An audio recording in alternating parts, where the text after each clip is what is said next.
Hello, I'm Mia Lansky, and here we are in Radisson Blu Hotel in Moscow. And today, look at that, the sun came out, it's great! And today I'm going to talk with Beth Hart, who's amazing Beth Hart. So, the first question is, Beth, is that your first visit in Moscow? No, last year we were here for a show, and it was really fun, it was great, yeah, so happy. You know what question I have? Is there any difference between people, between your fans in different countries, in Europe, in Russia, and in the United States? How they act? Not really. I notice when you're not on stage and you're out, yeah, sure, there's some differences with culture and foods and different traditions and how people socialize, but when it comes to doing a show, people are people, and if they're into the music, then they're going to show their enthusiasm, and if they're not, they won't, you know. So I kind of notice on stage a lot of similarities, but when we're not doing the show, definitely differences, yeah. So is there any difference?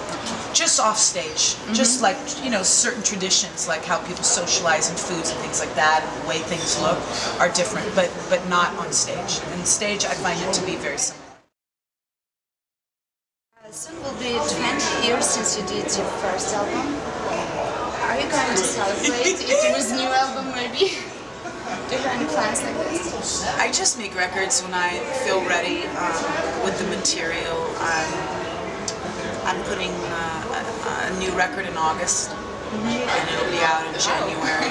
Yeah, so yeah, I just do them when I feel ready with the material. That's everything, you know. It's the most important thing to me is songwriting. And my terror is that it's going to get screwed up in the studio, and that I won't have the balls to say, no, this isn't working. So that's where I get crazy. But the songwriting is just the joy, and then trying to dress up those kids and the right vibe, you know, in the studio, so you can then take them out to the people.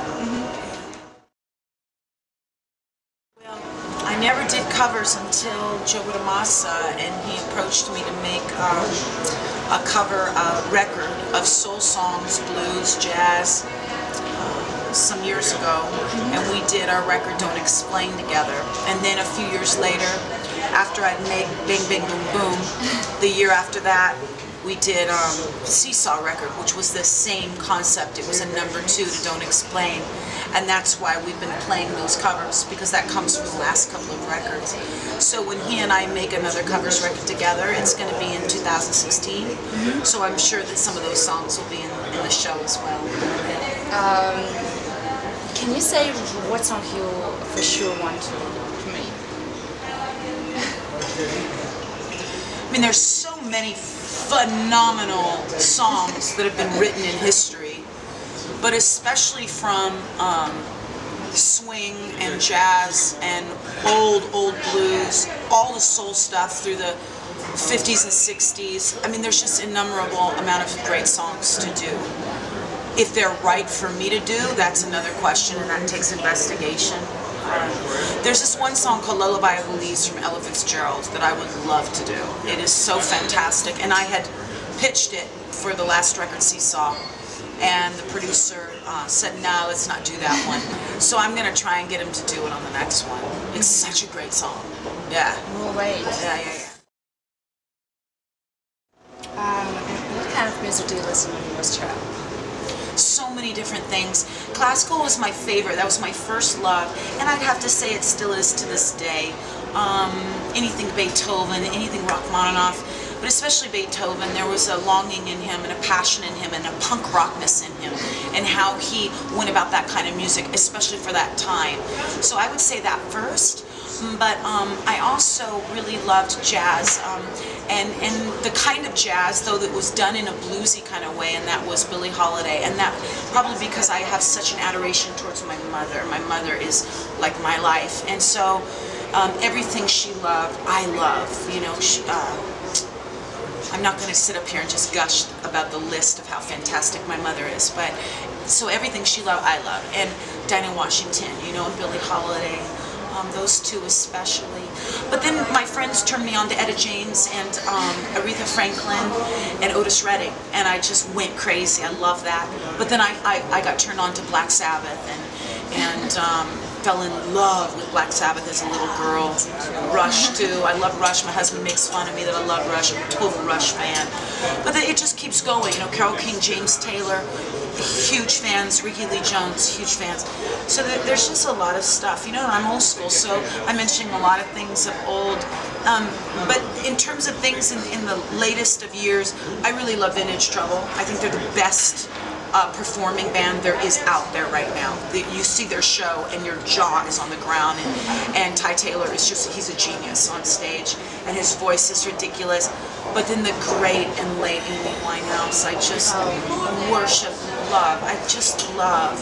And I love Florence and the Machine. I love Florence Welch. I think she's brilliant. Yeah, so. Yeah. I know. She was ridiculous. She was like Billie Holiday. She was like Dinah Washington. She was classic. I saw it first time in your live performance in Paradise. It was first time when I saw you, and when you began singing the song "Am I the One?", just I remember I felt in some ecstasy. I think many people felt the same the first time I saw you. And I'm very interested how the idea of the song. I wrote that song when I was 17 years old. It was about my girlfriend Becky, and she's my very best friend. And she had been dating a guy that she loved very much for 2 years, and he refused to ever tell her he loved her. And he obviously did, but he would never say the words. And it was very hurtful for her, and I ended up really not liking him because of it, because I kind of, after a while, I thought, he's just not saying it just because he knows she wants to hear it so bad, you know? And it was a real fast write. I mean, it was a few minutes and the song was done. It's a simple song. It's a simple blues song. But, yeah, because I remember her telling me, God, even if he lies to me, I want him to hear him say those words, you know? So, yeah. How do you think, is it important for every woman to be the one and the first woman? I mean, absolutely, absolutely, damn straight, yeah. I think that we want to feel like the love of their life. We want to feel like the one that fulfills them. And, you know, when you're really in love with someone and they're your life, you want to feel like you reciprocate and give that same kind of love back. So, at least for me it is, man. I mean, I gotta know I'm my husband's only one. I would kill another girl if she came along and tried to take him. I like your way. On the last album, in Make Position Bang Bang Boom, yes, there I quote, I want your love, I want your presence and my comfort. I really like this quote. Can you explain what you mean with this? For me, when I'm feeling really passionate with someone, I don't want just sweet kisses, you know. I want the hard stuff. I want love to hurt a little bit. It's the same thing in life. I want it to be a bit tragic, and it's going to be no matter what anyway. But one of my problems is I create it, you know.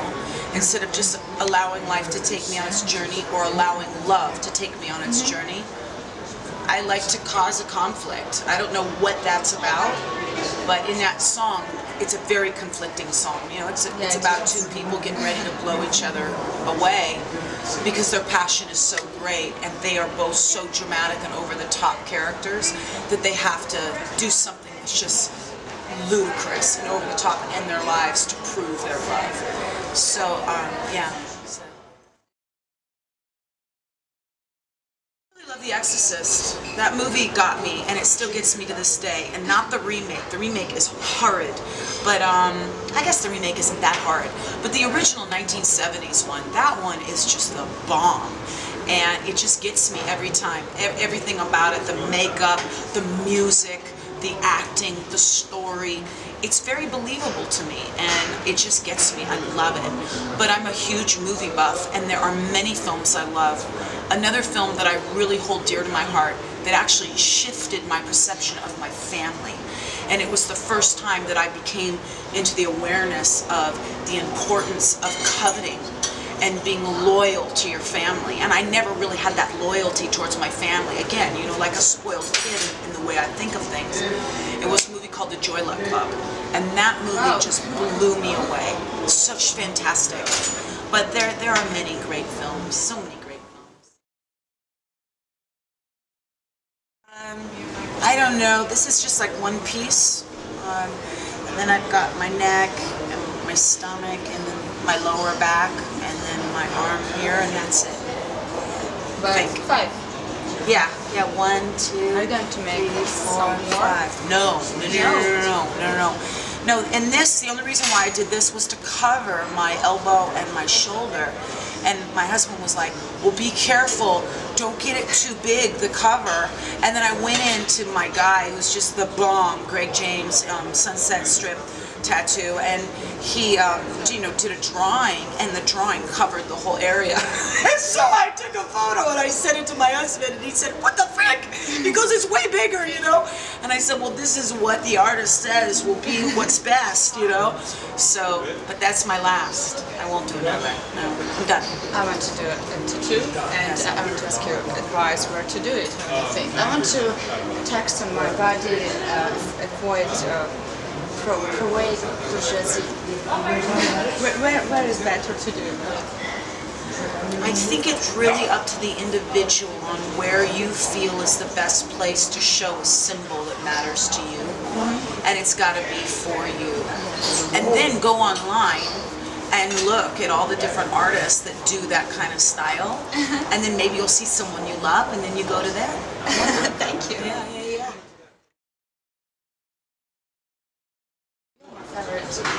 What? Really? When they tell me in Thank magazines you, that I'm gonna make, I will make with you an interview, I was just screaming. Oh, It's so good. much lovely because you have a wonderful voice, a wonderful Thank style. you. And you know what I like in you? There are many singers which need decoration, a big performance, and just like, you know, a lot of makeup, a lot of dresses to be good on the stage. You don't need all those things. Well, shit, I would love to have all those things, but I can't afford it. So that's why I just make best with what I got. You could just with your voice, with a microphone in your hand, and you really drive crazy with your voice. You have such an energy inside you. That's why it was my dream to see you, and I'm so happy right now. And I want to ask you, you seem very strong and independent person. Thank you. I'm not. You're not. So I want to ask you, is there moments in your life when you feel weakness? All the time.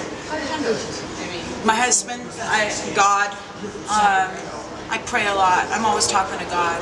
Even if he's not listening, I pretend that he is.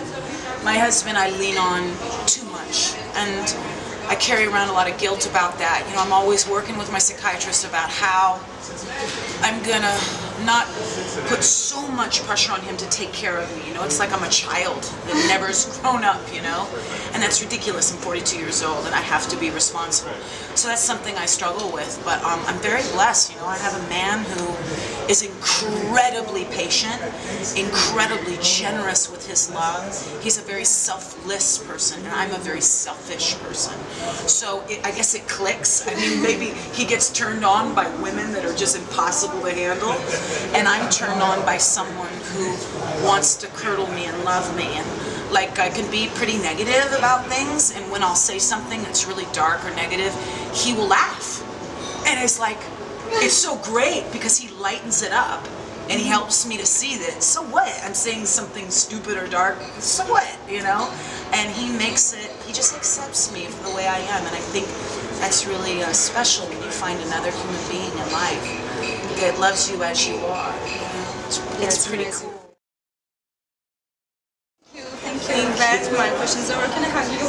Yes, you can. You're so sweet. Oh my God.